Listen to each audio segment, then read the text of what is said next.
السلام عليكم البنات، مرحبا بكم معايا في وصفه اخرى. اليوم غنشوفوا عصير زعزع، عصير مغذي وراقي. في المقادير ديالو غنحتاج الحليب. بالنسبه للفواكه كديري اي فواكه عندك. انا عندي البعويد، الكيوي، التفاح، البنان، فريز والافوكا. ضروري حيت الاساس ديال هذا العصير هي الافوكا. عندي القرقاع، اللوز، بيستاش، اكاجو، العنب اليابس، بسكوي سيجار، شوكولات منجور، صوص ديال الشوكولات والكريم شونتي. بالنسبه لطريقه تحضير النجاره ديال الشوكولات ولا صوص ديال الشوكولات، وجدت لكم واحد الفيديو غتلقاوه تحت هذا الفيديو في الوصف، ولا كليكيو عليه فوق هذا الفيديو.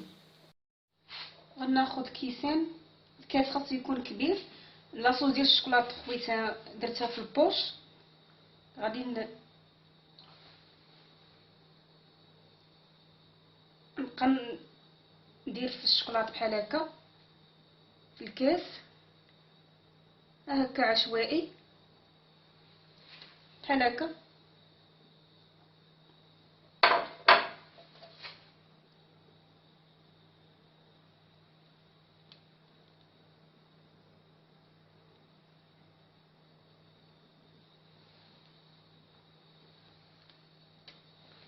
دابا غندير لافوكا،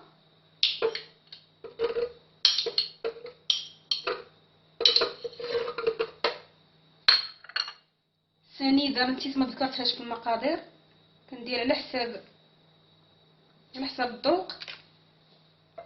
والحليب كنقوش الحليب بزاف باش خاصنا العصير ديال لافوكا يكون خاطر. حنم في الخلاط الكهربائي، كنخوي العصير في الكاس، كنعمروش بزاف، غير شويه.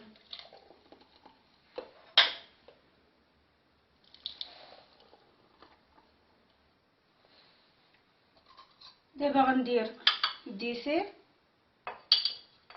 ندير شويه من الحاجه. غندير شويه الكيوي،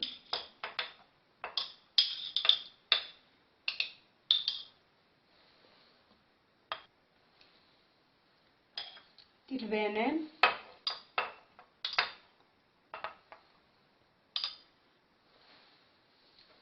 ندير شويه البعويد،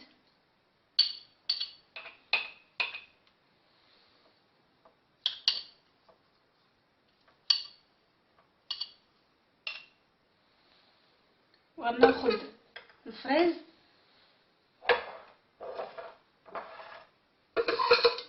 غنطحنو مع شويه الماء والسنيده، ولكن يكون ثقيل ما نجريوهش.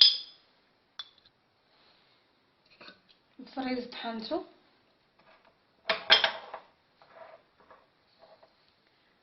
نخويه هنا من الفوق.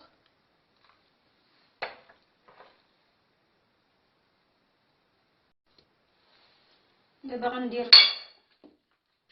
لا كريم شونتي من الفوق،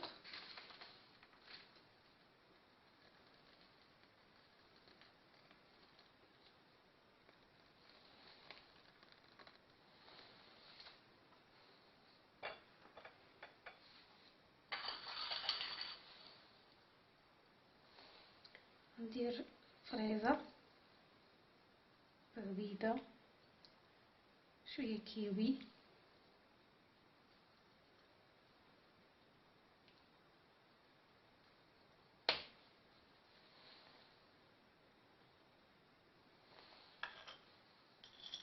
ندير شويه العنب اليابس، حبه ديال الاكاجو،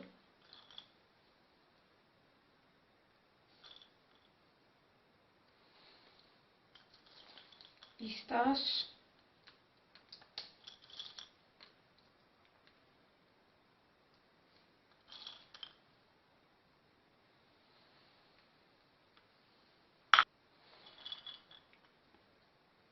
لوز،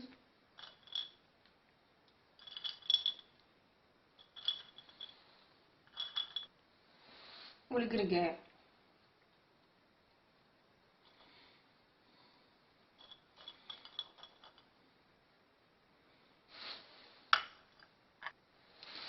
دابا غندير نجار ديال الشوكولا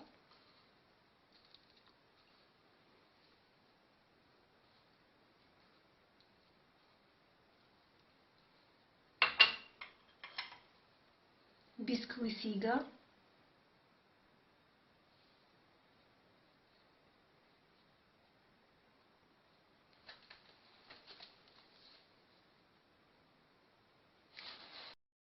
دابا غندير لاصوص ديال الشوكولات